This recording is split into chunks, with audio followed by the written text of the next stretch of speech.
Hello, my name is Faisa Farole. I am with Global Perinatal Services, a nonprofit organization in the state of Washington that provides services to pregnant individuals, including doula services, lactation education, and support groups and such. Our state has implemented the Medicaid Doula reimbursement program, which means that now people who have Medicaid for coverage can also have access to doula services as well.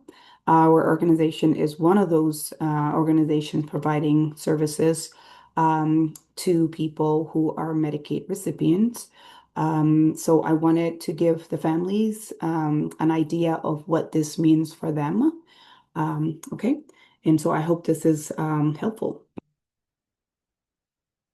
What is a doula? Doula is a trained professional who provides continuous emotional, physical, and informational support to pregnant person before, during, and after childbirth.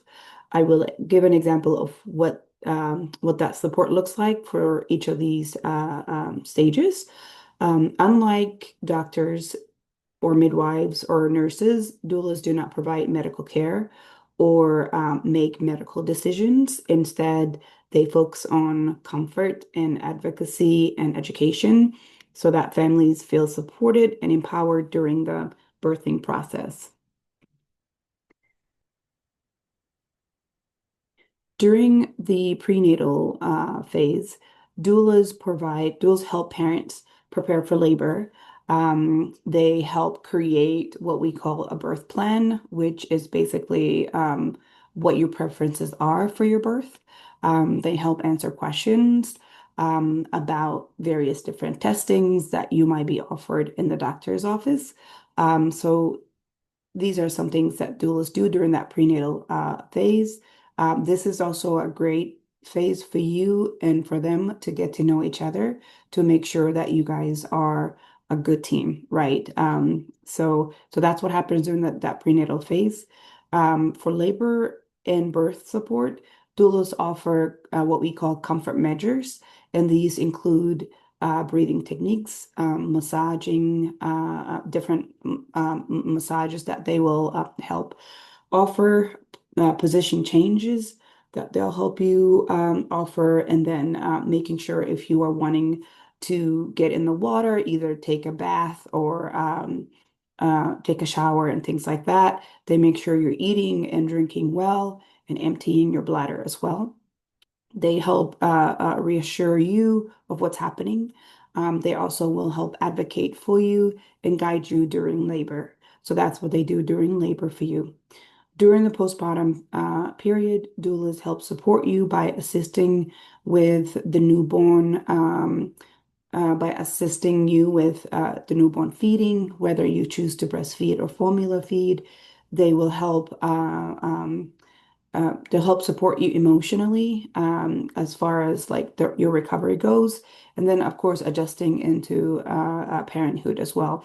They help, refer you to resources in the community during that postpartum period, whether it is to connect you to lactation consultants or connect you to give you a referral for nearby parent support groups that you might be able to join. So these are some of the things that doulas are able to help you do. So with the Medicaid, what is covered for you? So it is required. These are the stuff that Medicaid requires or sort of allows you to have access to as as a pregnant individual who is wanting a doula services. So doula, you are able to get access to one prenatal care with your doula. We call this comprehensive prenatal care visit. And this is the first initial visit. You and your doula get together. The doula explains to you again, what the expectation is and how you can reach your doula and things like that. And then the doula will have you sign the client agreement. So for our doulas, this is what they do. When they meet with you, they will introduce themselves to you. Again, try to get to know a little bit about you. And then also, if you feel good about it, have you signed the contract, which basically is an agreement that says that you are on board of wanting to receive doula services from this particular doula. And then, but this visit needs to be in person. This visit, it's a minimum of 2 hours. Again, a lot goes on in this visit. So that's what the prenatal visit is. And then after that, there is labor and delivery. And the labor and delivery needs to happen in person, meaning your doula actually is with you physically to provide you all this support that we just spoke about in the previous slide.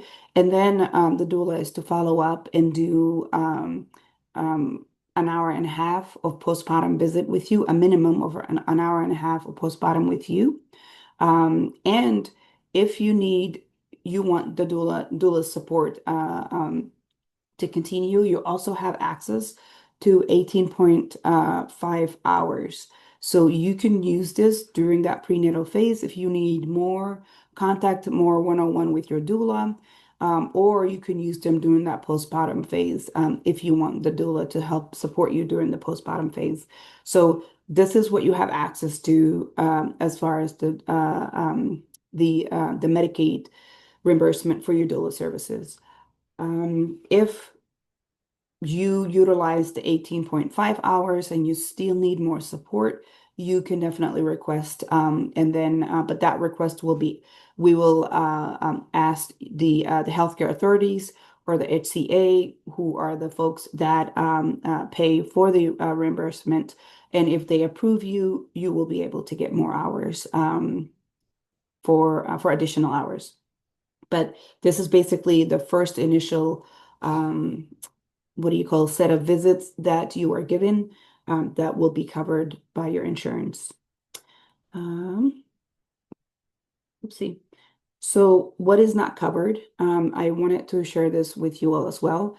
These are the list of things that are not covered by your Medicaid doula reimbursement program. So childcare, chores like shopping or cooking for you, group services, phone calls, text messages, and emails, and documentation time. So this is basically what the doula is doing.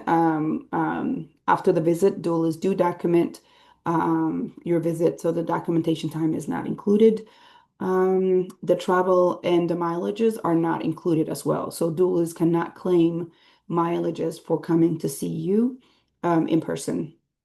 So these are what's included. There is telehealth visit that doulas are able to do, but that is after your in-person prenatal visit has taken place. Yeah.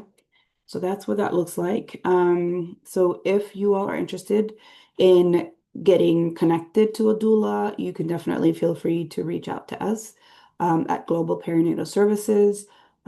This is our QR code, and that will take you to our homepage where you are able to refer yourself or others who are in need of services. You can submit a form online or complete one and then fax it to us. This is our phone number, our main phone number and fax number as well. So I hope this was helpful to you all. Thank you.